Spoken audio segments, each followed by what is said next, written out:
Inside ಸುದ್ದಿಗೆ ಸ್ವಾಗತ. ನಾನು ಹರಿಪ್ರಸಾದ್. ಇವತ್ತಿನ ಇನ್ಸೈಡ್ ಸುದ್ದಿಯ ಹೈಲೈಟ್ಸ್ ನಾನು ನಿಮಗೆ ಮೊದಲಿಗೆ ತೋರಿಸ್ತೀನಿ. ಮೊದಲನೇ ಸುದ್ದಿ ಇರುವಂತಹದ್ದು, ಈ ಬಾರಿ ಹೊಸ ವರ್ಷಾಚರಣೆ ವೇಳೆಯಲ್ಲಿನೇ ರಾತ್ರಿ ಕರ್ಫ್ಯೂ ಜಾರಿಗೊಳ್ಳುತ್ತಾ ಅನ್ನುವಂಥದ್ದು. ಯಾಕಂದ್ರೆ ಡಿಸೆಂಬರ್ 26ರಿಂದ ಜನವರಿ 1ರವರೆಗೆ ರಾತ್ರಿ ಕರ್ಫ್ಯೂ ಜಾರಿಗೊಳಿಸಬೇಕು ಅನ್ನುವಂತಹ ಒಂದು ಸಲಹೆಯನ್ನ ಕೋವಿಡ್-19 ತಾಂತ್ರಿಕ ಸಲಹಾ ಸಮಿತಿ ಸರ್ಕಾರಕ್ಕೆ ನೀಡಿದೆ. ಇದು ಪಾಲನೆ ಆಗುತ್ತಾ ಅನ್ನುವಂಥರ ಬಗ್ಗೆ ನಾನು ಸುದ್ದಿಯನ್ನು ತೋರಿಸ್ತೀನಿ. ಇನ್ನು ಎರಡನೇ ಸುದ್ದಿ ಇರುವಂತಹದ್ದು, ಇವತ್ತಿನ ಇನ್ಸೈಡ್ ಸುದ್ದಿಯಲ್ಲಿ ಮಾಜಿ ಸಚಿವ ವರ್ತೂರ್ ಪ್ರಕಾಶ್ರನ್ನ ಕಾರಿನ ಸಮೇತ ಅಪಹರಣ ಮಾಡಲಾಯಿತಾ.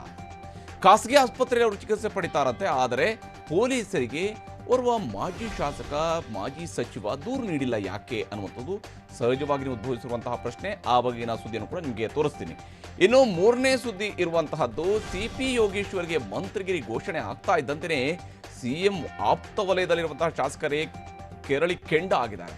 ಅಧಿವೇಶನದ ವೇಳೆಯಲ್ಲಿನೇ ಮೂಲ ಬಿಜೆಪಿ ಶಾಸಕರು ಒಂದೆಡೆ ಸೇರಿ ಸಭೆ ನಡೆಸುವಂತಹ ಪ್ಲಾನ್ ಕೂಡ ಮಾಡಿಕೊಂಡಿದ್ದಾರೆ. ಇದರ ನಡುವೆ ಸುನಿಲ್ ಕುಮಾರ್ ಅವರು ಬಿಜೆಪಿ ರಾಜ್ಯಾಧ್ಯಕ್ಷರಿಗೆ ಒಂದು ಪತ್ರವನ್ನು ಬರೆದಿದ್ದಾರೆ. ಎಲ್ಲ ಸುದ್ದಿಯನ್ನು ನಿಮಗೆ ವಿವರವಾಗಿ ಇವತ್ತಿನ ಇನ್ಸೈಡ್ ಸುದ್ದಿಯಲ್ಲಿ ತೋರಿಸ್ತಾ ಹೋಗ್ತೀನಿ. ಈಗ ಮೊದಲನೇ ಸುದ್ದಿಯ ಕಡೆಗೆ ಗಮನ ಹರಿಸೋಣ.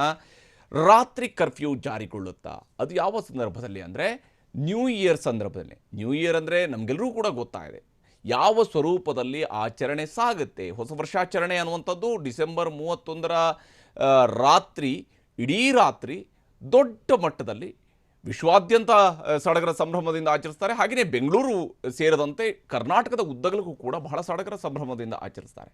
ಆದರೆ ಈ ಬಾರಿ ಅದೇ ನ್ಯೂ ಇಯರ್ ಸೆಲೆಬ್ರೇಷನ್ಗೆ ನೈಟ್ ಕರ್ಫ್ಯೂ ಅಡಚಣೆ ಆಗುತ್ತಾ ಅನ್ನುವಂಥದ್ದು ಪ್ರಮುಖವಾಗಿರುವಂತಹ ಪ್ರಶ್ನೆ. ಅದರ ಬಗೆಗಿನ ಸುದ್ದಿಯನ್ನು ತೋರಿಸ್ತೀನಿ ನೋಡಿ.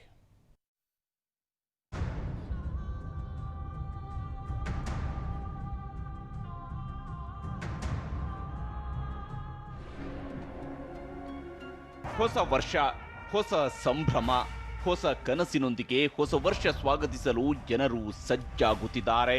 ಡಿಸೆಂಬರ್ ತಿಂಗಳು ಬಂತು ಅಂದರೆ ನ್ಯೂ ಇಯರ್ ಪ್ಲಾನ್ಗಳು ಶುರುವಾಗಿ ಬಿಡುತ್ತವೆ. ಆದರೆ ಈ ಬಾರಿ ಮಾತ್ರ ಹೊಸ ವರ್ಷದ ಸಡಗರಕ್ಕೂ ಬ್ರೇಕ್ ಬೀಳುವ ಸಾಧ್ಯತೆ ಇದೆ.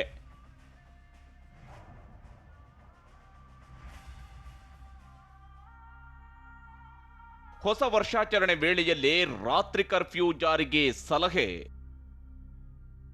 ರಾಜ್ಯ ಸರ್ಕಾರದ ಕೋವಿಡ್-19 ತಾಂತ್ರಿಕ ಸಲಹಾ ಸಮಿತಿ 14 ಅಂಶಗಳಿರುವ ವರದಿಯೊಂದನ್ನ ಸರ್ಕಾರಕ್ಕೆ ಸಲ್ಲಿಸಿದೆ. ಕೊರೋನಾ 2ನೇ ಅಲೆ ತಪ್ಪಿಸುವುದೇ ಇದರ ಮುಖ್ಯ ಉದ್ದೇಶ. ಇದರಲ್ಲಿ ಡಿಸೆಂಬರ್ ಅಂತ್ಯದ ವೇಳೆಗೆ ಸರ್ಕಾರ ಹೆಚ್ಚಿನ ಎಚ್ಚರಿಕೆ ವಹಿಸಬೇಕಾದ ಸಲಹೆಗಳನ್ನ ನೀಡಲಾಗಿದೆ. ಅದರಲ್ಲೂ ಡಿಸೆಂಬರ್ ಹಾಗೂ ಜನವರಿಯಲ್ಲಿ ಯಾವುದೇ ಸಾರ್ವಜನಿಕ ಕಾರ್ಯಕ್ರಮಗಳು, ಧಾರ್ಮಿಕ ಕಾರ್ಯಕ್ರಮಗಳು ಹಾಗೂ ಹಬ್ಬ ಉತ್ಸವ ನಡೆಸದಂತೆ ಸರ್ಕಾರಕ್ಕೆ ಸಲಹೆ ನೀಡಿದ್ದಾರೆ. ಇದೇ ವೇಳೆ ಡಿಸೆಂಬರ್ ತಿಂಗಳ ಕೊನೆಯ ವಾರದಲ್ಲಿ ಡಿಸೆಂಬರ್ 26ರಿಂದ ಜನವರಿ 1ರವರೆಗೆ ರಾತ್ರಿ ಕರ್ಫ್ಯೂ ಜಾರಿಗೊಳಿಸುವುದು ಸೂಕ್ತ ಎಂಬ ಸಲಹೆ ನೀಡಿದ್ದಾರೆ.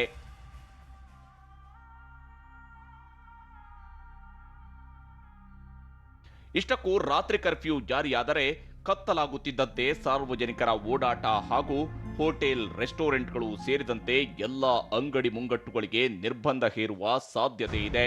ರಾತ್ರಿ 8ರಿಂದ ಬೆಳಗ್ಗೆ 5 ಗಂಟೆಯವರೆಗೆ ತಾಂತ್ರಿಕ ಸಲಹಾ ಸಮಿತಿ ಸರ್ಕಾರಕ್ಕೆ ಸಲಹೆ ನೀಡಿದೆ.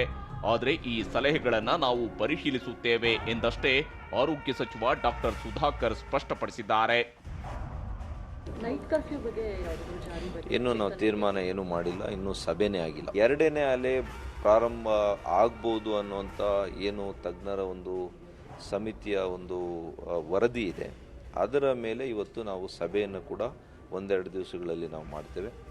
ಆ ಸಭೆಯಲ್ಲಿ ಯಾವ ನಿರ್ಣಯವನ್ನು ತೆಗೆದುಕೊಳ್ಬೇಕು ಅದರಂತೆ ಮಾನ್ಯ ಮುಖ್ಯಮಂತ್ರಿಗಳ ಜೊತೆ ಚರ್ಚೆ ಮಾಡಿ ಅಂತಿಮ ನಿರ್ಧಾರವನ್ನು ತೆಗೆದುಕೊಳ್ತೇವೆ. ಹಾಗಿದ್ದರೂ ರಾತ್ರಿ ಕರ್ಫ್ಯೂ ಜಾರಿಯಾದರೆ ಹೋಟೆಲ್ಗಳಿಗೆ ಭಾರೀ ಹೊಡೆತ ಬೀಳಲಿದೆ. ವರ್ಷಾಂತ್ಯ ಅಂದರೆ ಸಂಭ್ರಮ, ಸಡಗರದ ಸಮಯ. ಆಗ ಹಬ್ಬದ ವಾತಾವರಣ ನಿರ್ಮಾಣವಾಗುತ್ತೆ. ಹೀಗಾಗಿ ಅದೇ ಸಂದರ್ಭದಲ್ಲಿ ಹೋಟೆಲ್ಗಳನ್ನ ಬಂದ್ ಮಾಡುವುದು ಸರಿಯಲ್ಲ ಎಂದು ಹೋಟೆಲ್ ಮಾಲೀಕರು ಹೇಳುತ್ತಿದ್ದಾರೆ. ಹೊಸ ವರ್ಷದಲ್ಲಿ 15ರಿಂದ 20% ವ್ಯಾಪಾರ ಜಾಸ್ತಿ ಆಗುತ್ತೆ, ಲಿಕ್ಕರ್ ಸೇಲ್ಸ್ ಒಂದೇ ದಿನದಲ್ಲಿ. ಸೊ ಆಗ ಬರುವಂಥ ಆದಾಯವನ್ನು ಸರ್ಕಾರ ಕಳ್ಕೊಂಡಾಗ ಆಗುತ್ತೆ. ಈಗ ಹೊಸ ವರ್ಷದ ಆಚರಣೆಯನ್ನು ಬಂದ್ ಮಾಡೋದ್ರಿಂದ ಏನು ನನಗನಿಸಿದಾಗೆ ಏನೂ ಕೂಡ ಅವರಿಗೆ ಅದರಿಂದ ಲಾಭ ಆಗೋದಿಲ್ಲ, ಬಟ್ ಜನರಿಗೆ ತೊಂದರೆ ಆಗುತ್ತೆ, ಹೋಟ್ಲವರಿಗೆ ತೊಂದರೆ ಆಗುತ್ತೆ. ಇನ್ನು ಬಿಬಿಎಂಪಿ ಆಯುಕ್ತರು ಯಾವುದೇ ಕಾರಣಕ್ಕೂ ಹೋಟೆಲ್ ಹಾಗೂ ಬಾರ್ಗಳನ್ನು ಮುಚ್ಚುವುದಿಲ್ಲ ಎಂಬ ಭರವಸೆ ನೀಡಿದ್ದಾರೆ. ಆದರೆ ಹೆಚ್ಚು ಜನರು ಸೇರಲು ಅವಕಾಶ ಕೊಡಬಾರದು, ಹೊಸ ವರ್ಷದ ಹಬ್ಬ ಆಚರಣೆ ಮಾಡಬಾರದು ಎಂದು ಹೇಳಿದ್ದಾರೆ. ಯಾವುದೋ ರೆಸ್ಟೋರೆಂಟ್ಗೆ ಲಂಚ್ಗೆ ಹೋಗ್ತಾರೆ, ಡಿನ್ನರ್ಗೆ ಹೋಗ್ತಾರೆ. ನಾರ್ಮಲ್ ಆ್ಯಕ್ಟಿವಿಟೀಸು ಈಗೇನು ನಡೀತಾ ಇದೆ ಅದೇ ಥರ ಇರ್ಬೋದೇ ಹೊರತು ಸ್ಪೆಷಲ್ ಇವೆಂಟ್ಸ್ ಮಾಡಿ 50 ಜನ ಸೇರಿರೋ ಜಾಗದಲ್ಲಿ 200 ಜನ ಸೇರಬಾರದು ಅನ್ನೋದು ನಮ್ಮ ಉದ್ದೇಶ. ಇಲ್ಲಿ ಕೊರೋನಾ ತಡೆಯುವುದು ಸರ್ಕಾರದ ಮೊದಲ ಆದ್ಯತೆಯಾಗಿರಬೇಕು. ಆದರೆ ಕೋವಿಡ್ ತಡೆಯುವ ನಿಟ್ಟಿನಲ್ಲಿ ನೈಟ್ ಕರ್ಫ್ಯೂ ಜಾರಿಗೊಳಿಸಿದರೆ ಆರ್ಥಿಕ ನಷ್ಟ ಅನುಭವಿಸಬೇಕಾಗುತ್ತದೆ. ಹೀಗಾಗಿ ಸರ್ಕಾರ ಯಾವ ರೀತಿಯಲ್ಲಿ ಇದನ್ನ ನಿಭಾಯಿಸುತ್ತೆ ಎನ್ನುವುದೇ ಈಗಿರುವ ಪ್ರಶ್ನೆ. ಮುತ್ತಪ್ಪ ಜತೆ ಕಿರಣ್ ಹನಿಯಡ್ಕ, TV9 ಬೆಂಗಳೂರು. ಮಾಜಿ ಸಚಿವರ ಅಪಹರಣ ಆಗತ್ತೆ. ಅಪಹರಣಕಾರರು ಅವರನ್ನ ಅರೆಬೆತ್ತಲೆ ಮಾಡಿ ಕಾರಿನಿಂದ ಬಿಟ್ಟು ಹೋಗ್ತಾರೆ ಕಡೆಯದಾಕಿ. ಆದರೆ ಪೊಲೀಸರ ಮುಂದೆ ಹೋಗಿ ದೂರು ದಾಖಲಿಸುವುದಿಲ್ಲ. ಕಾರು ಪತ್ತೆಯಾಗೋದ್ರೊಂದಿಗೆ ಈ ಅಪಹರಣ ಪ್ರಕರಣವೂ ಕೂಡ ಬೆಳಕಿಗೆ ಬಂದಿರುವಂಥದ್ದು. ಅದರ ಬಗೆಗಿನ ಸುದ್ದಿಯನ್ನು ತೋರಿಸ್ತೀನಿ ನೋಡಿ.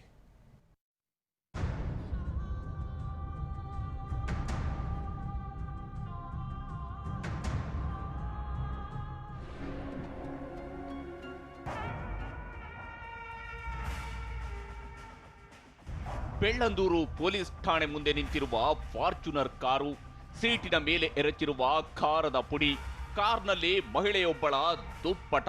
ಹಾಗೆ ನೋಡ್ತಾ ಹೋದ್ರೆ ಕಾರಿನ ನಂಬರ್ ಪ್ಲೇಟ್ ಕೂಡ ಇಲ್ಲ.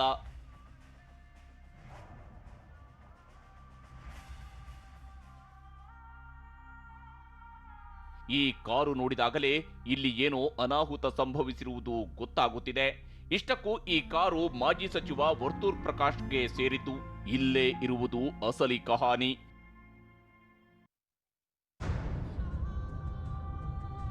ತಮ್ಮನ್ನ ಕಿಡ್ನಾಪ್ ಮಾಡಲಾಗಿತ್ತು ಅಂತ ಖುದ್ದು ವರ್ತೂರ್ ಪ್ರಕಾಶ್ ಹೇಳ್ತಿದ್ದಾರೆ.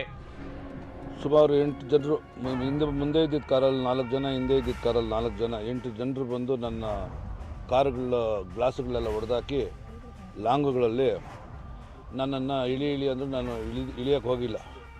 ಆಮೇಲೆ ನನ್ನ ಕಾರಲ್ಲೇ ನನ್ನನ್ನು ಒಳಗಡೆ ಹಾಕ್ಕೊಂಡು ನನಗೆ ಮಂಕಿ ಕ್ಯಾಪ್ ಹಾಕ್ಬಿಟ್ರು ಒಂದೇ ನಿಮಿಷಕ್ಕೇ. ನಮ್ಮ ಡ್ರೈವರ್ ಓಡೋಕ್ಕೆ ಹೋದ, ಅವನಿಗೆ ಮಚ್ಚಲ್ಲಿ ಕೈಗೆ ಹಾಕ್ಬಿಟ್ರು ಏಟು. ಇಷ್ಟಕ್ಕೂ ವರ್ತೂರ್ ಪ್ರಕಾಶ್ ಹೇಳುವ ಕಥೆಯ ಪ್ರಕಾರ ಇದೆಲ್ಲ ನಡೆದಿರುವುದು ನವೆಂಬರ್ 25ರಂದು. ಅಂದು ರಾತ್ರಿ ಕೋಲಾರದಿಂದ ಬೆಂಗಳೂರಿನತ್ತ ತಮ್ಮ ಫಾರ್ಚುನರ್ ಕಾರಿನಲ್ಲಿ ವರ್ತೂರ್ ಪ್ರಕಾಶ್ ಹೊರಟಿದ್ದರು. ಅವರ ಡ್ರೈವರ್ ಕಾರು ಚಲಾಯಿಸುತ್ತಿದ್ದರಂತೆ. ಹಾಗೆ ಕಾರಲ್ಲಿ ಬರುತ್ತಿರುವಾಗಲೇ ಮಾರ್ಗ ಮಧ್ಯೆ 2 ಕಾರುಗಳಲ್ಲಿ ಬಂದ 8 ಜನ ಅಪರಿಚಿತರು ವರ್ತೂರ್ ಪ್ರಕಾಶ್ ಕಾರನ್ನ ಕೋಲಾರದ ಬೆಗ್ಲಿ ಹೊಸಳ್ಳಿಯಲ್ಲಿ ಅಡ್ಡಗಟ್ಟಿದ್ದರಂತೆ. ನೋಡುತ್ತಿದ್ದಂತೆ ವರ್ತೂರ್ ಪ್ರಕಾಶ್ಗೆ ಮಂಕಿ ಕ್ಯಾಪ್ ಹಾಕಿಸಿ ಅವರ ಡ್ರೈವರ್ ಸಮೇತವಾಗಿ ಅವರ ಕಾರಿನಲ್ಲೇ ಕಿಡ್ನಾಪ್ ಮಾಡಿದ್ದರಂತೆ. ನಿರ್ಜನ ಪ್ರದೇಶಕ್ಕೆ ಕರೆದೊಯ್ದು ಹಲ್ಲೆ ನಡೆಸಿದ್ದರಂತೆ. ಒಂದು ರಾತ್ರಿ ಸುಮಾರು 11 ಗಂಟೆ ಅಂದರೆ 4 ಅವರು ನಾವು ಕಾರಲ್ಲೇ ಇದ್ವಿ. 4 ಅವರು ಓದ್ತಾ ನಮಗೆ ಸುಮಾರು ಒಂದು 4 ತಾಸುಗಳು ಕೂಡ ಹರಾಸ್ಮೆಂಟೇ ಕಾರಲ್ಲಿ ಹೊಡೆಯೋದು, ಗನ್ ತೋರಿಸೋದು, ತಲೆಗೆ ರಾಡಲ್ಲಿ ಹೊಡೆಯೋದು ಮಾಡಿ 30 ಕೋಟಿ ರೂಪಾಯಿ ಕೊಟ್ಟರೆ ನೀನು ಬಿಡ್ತೀವಿ, ಇಲ್ಲ ಅಂದರೆ ನಾವು ಬಿಡೋದಿಲ್ಲ ಅಂಥೇಳಿ ಭಾಳ ಎದುರಿಸಿದ್ರು. ಇಷ್ಟೆಲ್ಲ ಆದ್ಮೇಲೆ 30 ಕೋಟಿ ರೂಪಾಯಿಗೆ ಅಪಹರಣಕಾರರು ಬೇಡಿಕೆ ಇಟ್ಟಿದ್ದರಂತೆ. ಆದರೆ ತನ್ನ ಬಳಿ ಹಣವಿಲ್ಲವೆಂದು ವರ್ತೂರ್ ಪ್ರಕಾಶ್ ಹೇಳಿದ ಮೇಲೆ ಸ್ನೇಹಿತರ ಬಳಿಯಿಂದ ಹಣ ಹೊಂದಿಸಿ ಅಪಹರಣಕಾರರಿಗೆ 50 ಲಕ್ಷ ರೂಪಾಯಿ ಹಣ ಕೊಡಿಸಿದ್ದರಂತೆ. ಹಾಗಿದ್ದರೂ ವರ್ತೂರ್ ಪ್ರಕಾಶ್ ಮತ್ತು ಡ್ರೈವರ್ನನ್ನ ಅಪಹರಣಕಾರರು ಬಿಟ್ಟಿರಲಿಲ್ಲ. ಇದರ ನಡುವೆ ಡ್ರೈವರ್ಗೆ ಅಪಹರಣಕಾರರು ನಡೆಸಿದ ಹಲ್ಲೆಯಲ್ಲಿ ಪ್ರಜ್ಞೆ ತಪ್ಪಿ ಬಿದ್ದಿದ್ದನಂತೆ. ಹಾಗಾಗಿ ಆತನನ್ನ ಸುಮ್ಮನೆ ಬಿಟ್ಟು ಅಪಹರಣಕಾರರು ಕುಡಿಯುತ್ತಾ ಕುಳಿತಿದ್ದಾಗ ಡ್ರೈವರ್ ತಪ್ಪಿಸಿಕೊಂಡು ಓಡಿ ಹೋಗಿದ್ದಾನೆ. ಇದರಿಂದ ಎಚ್ಚೆತ್ತ ಅಪಹರಣಕಾರರು ಬೆಳಗಿನ ಜಾವದಲ್ಲಿ ಹೊಸಕೋಟೆಯ ಬಳಿ ವರ್ತೂರ್ ಪ್ರಕಾಶ್ರ ಬಟ್ಟೆ ಬಿಚ್ಚಿಸಿ ಅರೆಬೆತ್ತಲೆ ಮಾಡಿ ಬೆಟ್ಟು ಹೋಗಿದ್ದಾರಂತೆ. ಹೊಸಕೋಟೆ ಹತ್ರ ಶಿವನಾಪುರ ಅಂತ ಐತೆ ಹೈವೇನಲ್ಲಿ, ಅಲ್ಲೊಂದು ಗ್ರೌಂಡ್ ಐತೆ. ಗ್ರೌಂಡ್ ಏನೋ ಶಿವನಾಪುರದಲ್ಲಿ, ಅಲ್ಲಿ ನನಗೆ ಮೊಣಕಾಲೆಲ್ಲ ನಾನು ನಡೆಯೋಕ್ಕಾಗಲ್ಲ. ಅಲ್ಲಿ ಬಿಟ್ಬಿಟ್ಟವ್ರೆ. ಬಟ್ಟೆ ಎಲ್ಲ ಹರಿದಾಕಿದ್ರು, ಒಂಚೂರು ಮೈ ಮೇಲೆ ಬಟ್ಟೆ ಇಲ್ಲ. ಆಮೇಲೆ ನಾನು ಅಲ್ಲಿಂದ ಎದ್ದು ಬಿದ್ದು ಸ್ವಲ್ಪ ರೋಡಿಗೆ ಬಂದೆ. ಅಲ್ಲೊಂದು ಗಾಡಿ ಬಂತು. ನಾನು ಹಿಂಗೆ ವರ್ತೂರ್ ಪ್ರಕಾಶಪ್ಪ ಕೋಲಾರ ಮಾಜಿ MLA ಅಂತ ನಾನು ಹೇಳ್ದೆ. ಅವ್ರು ನಂಬಿಲ್ಲ ನನ್ನ. ಈ ಕ್ಯಾಪ್ ತೆಗೆದೆ, ಸಿಕ್ಕಾಪಟ್ಟೆ ಚಳಿ ಇತ್ತು. ಮಂಕಿ ಕ್ಯಾಪ್ ತೆಗೆದು ನನ್ನ ಮಕ ನೋಡಿದ್ಮೇಲೆ ಹೌದಣ್ಣ ನೀವಣ್ಣ, ಅಯ್ಯೋ ಯಾಕಣ್ಣ ಹಿಂಗೆಲ್ಲ ಆಯಿತು ಅಂತ ನನ್ನ ಅವ್ರ ಪಾಪ ಕೇಳಿದ್ರು. ಹಾಗಿದ್ದರೂ ವರ್ತೂರ್ ಪ್ರಕಾಶ್ ಖಾಸಗಿ ಆಸ್ಪತ್ರೆಗೆ ದಾಖಲಾಗಿ ಚಿಕಿತ್ಸೆ ಪಡೆದರೆ ಹೊರತು ಪೊಲೀಸರಿಗೆ ದೂರು ನೀಡಿರಲಿಲ್ಲ. ಇದರ ನಡುವೆ ಬೆಳ್ಳಂದೂರು ಕೆರೆಯ ಬಳಿ ಈ ಫಾರ್ಚುನರ್ ಕಾರು ಸಿಕ್ಕಿದೆ. ನಂತರ ಪರಿಶೀಲಿಸಿದಾಗ ವರ್ತೂರ್ ಪ್ರಕಾಶ್ ಕಿಡ್ನಾಪ್ ಸ್ಟೋರಿ ಬೆಳಕಿಗೆ ಬಂದಿದೆ.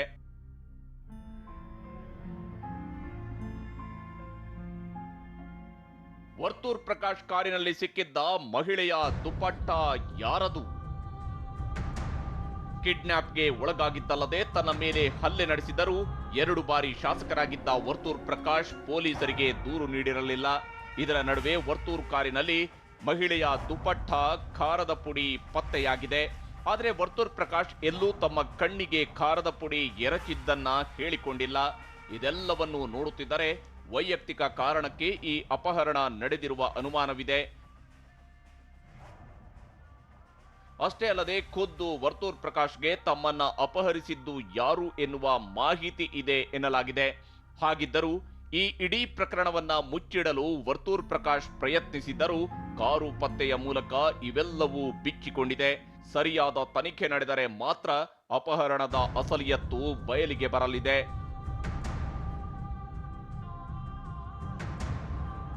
ಜಗದೀಶ್ ಜತೆ ಸುನಿಲ್, TV9 ಬೆಂಗಳೂರು.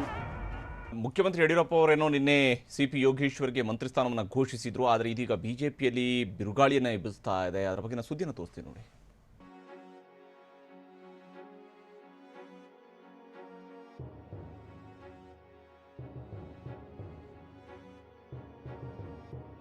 ಮುಖ್ಯಮಂತ್ರಿ ಯಡಿಯೂರಪ್ಪ ನಿನ್ನೆ ಆಡಿದ್ದ ಒಂದು ಮಾತಿಂದ ಈಗ ಸಿಎಂ ಆಪ್ತ ವಲಯವೇ ಕೆರಳಿ ಕೆಂಡವಾಗಿದೆ.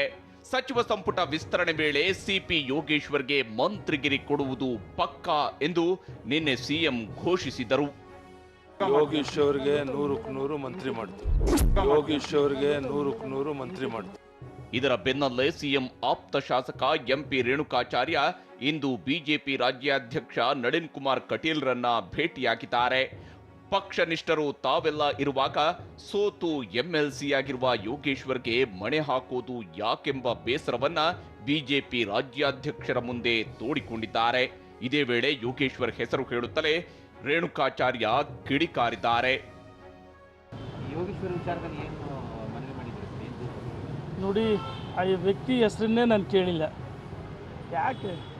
ಏನು ನರೇಂದ್ರ ಮೋದಿನ, ಅಮಿತ್ ಶಾನ, ನಡ್ಡನ, ಸಂತೋಷಿನ, ಏನು ಯಡಿಯೂರಪ್ಪರ, ನಳಿನ್ ಕುಮಾರ್ ಕಟೀಲ್ ಜಿ? ಇಷ್ಟಕ್ಕೆ ರೇಣುಕಾಚಾರ್ಯ ಸುಮ್ಮನಾಗಿಲ್ಲ. ಡಿಸೆಂಬರ್ 7ರಿಂದ ವಿಧಾನಮಂಡಲ ಅಧಿವೇಶನ ಶುರುವಾಗಲಿದೆ. ಆಗ ಮೂಲ ಬಿಜೆಪಿ ಶಾಸಕರು ಒಂದೆಡೆ ಸಭೆ ನಡೆಸುವ ಪ್ಲಾನ್ ಮಾಡಿಕೊಂಡಿದ್ದಾರೆ. ಸದ್ಯದ ಬೆಳವಣಿಗೆ ನೋಡುತ್ತಿದ್ದರೆ ಅಧಿವೇಶನಕ್ಕೂ ಮೊದಲು ಸಂಪುಟ ವಿಸ್ತರಣೆಯಾಗುವುದು ಅನುಮಾನ. ಹೀಗಾಗಿ ಮೂಲ ಬಿಜೆಪಿ ಶಾಸಕರು ಒಂದಾಗಿ ಯಾವುದೇ ಕಾರಣಕ್ಕೂ ಸಿಪಿವೈಗೆ ಸಚಿವ ಸ್ಥಾನ ನೀಡದಂತೆ ಸಿಎಂ ಹಾಗೂ ಬಿಜೆಪಿ ರಾಜ್ಯಾಧ್ಯಕ್ಷರ ಮೇಲೆ ಒತ್ತಡ ಹೇರಲು ತೀರ್ಮಾನಿಸಿದ್ದಾರೆ. ಅಷ್ಟೇ ಅಲ್ಲದೆ ಹೈಕಮಾಂಡ್ನ ವರಿಷ್ಠ ನಾಯಕರ ಭೇಟಿಗೂ ಮೂಲ ಬಿಜೆಪಿ ಶಾಸಕರು ಚಿಂತನೆ ನಡೆಸಿದ್ದಾರೆ.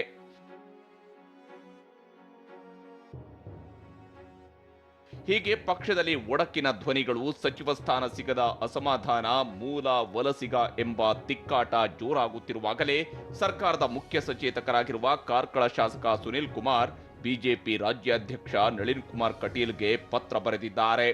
ಪಕ್ಷದ ಶಿಸ್ತಿನ ಚೌಕಟ್ಟನ್ನ ಶಾಸಕರಿಗೆ ಗಟ್ಟಿಯಾಗಿ ಮನವರಿಕೆ ಮಾಡಿಕೊಡಬೇಕಿದೆ ಎಂದು ಪತ್ರದಲ್ಲಿ ಸುನಿಲ್ ಕುಮಾರ್ ಉಲ್ಲೇಖಿಸಿದ್ದಾರೆ.